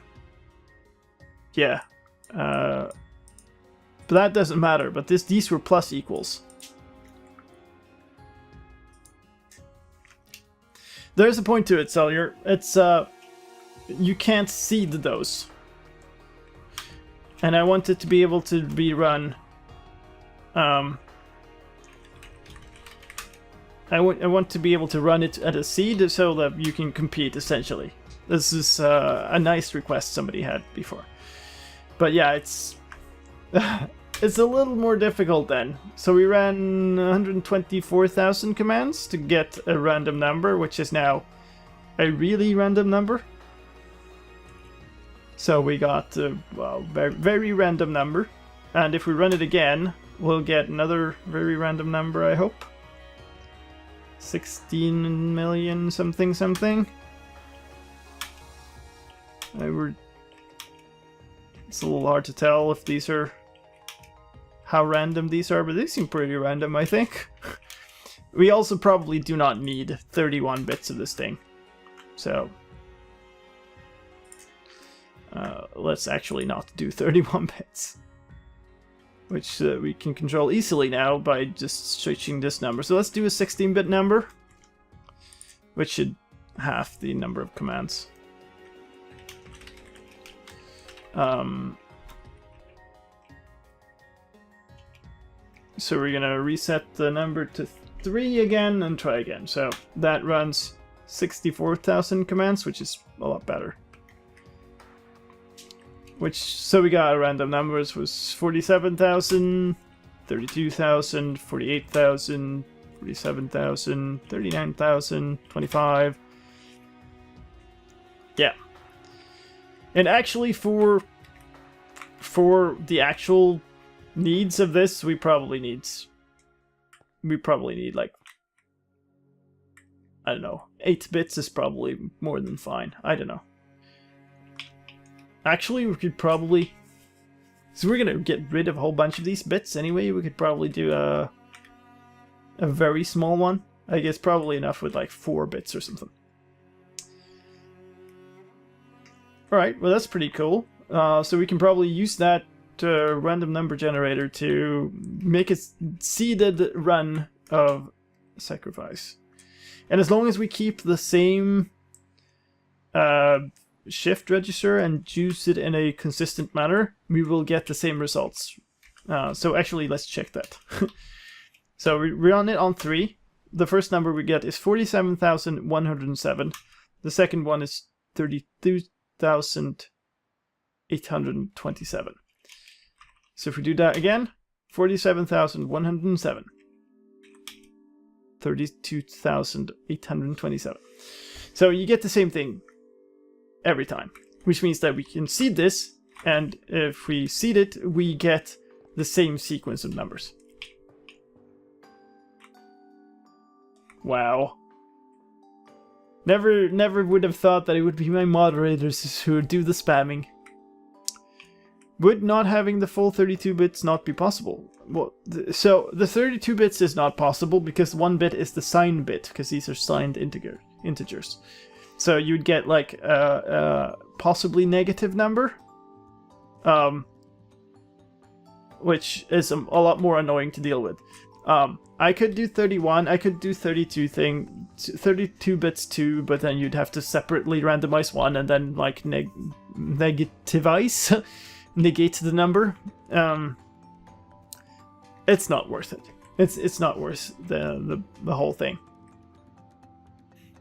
And essentially, we're using this to make a random call out of a bunch of armor stands. It's like a... I think we could probably get away with running 8 bits, to be honest. I'm gonna try that, see how that looks.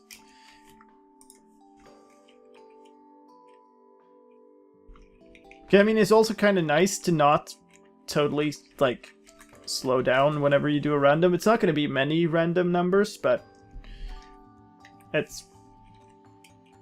Okay, so then we get 128 on the first call, 1 on the second call, 128, 59, 134, 121, 99, 123, 154, 58, 100, 76, 94. It looks pretty good to me. Why are we still executing 32,000 commands? That's really weird. Wasn't that the same amount that we ran for 16 bits?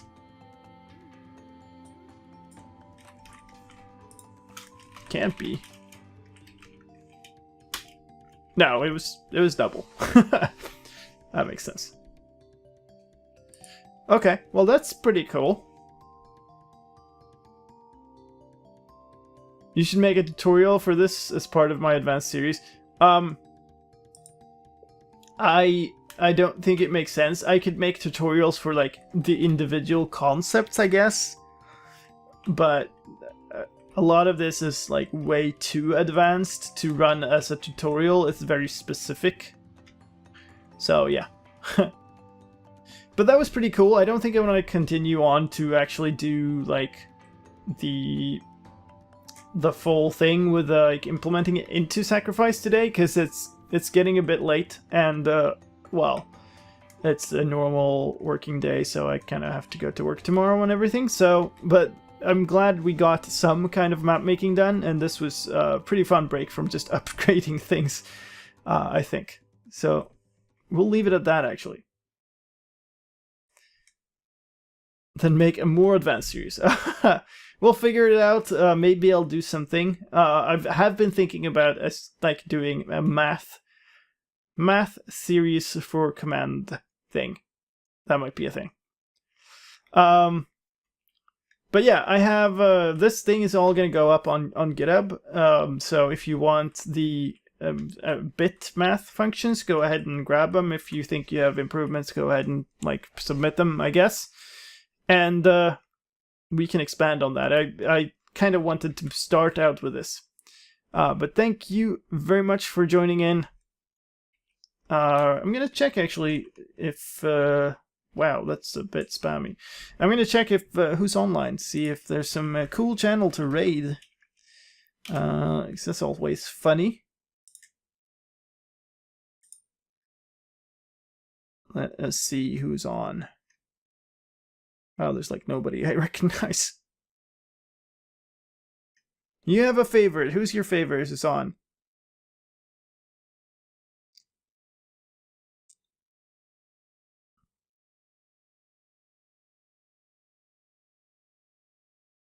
I don't even know. Huh. The GitHub is under my username. It's GitHub. It's /slime. Dang. Alright, well, we'll run a regular outro, I think. Thank you very much, ladies and gentlemen. It's been a blast. There will be a new episode of Feed the Beast Continue tomorrow. So,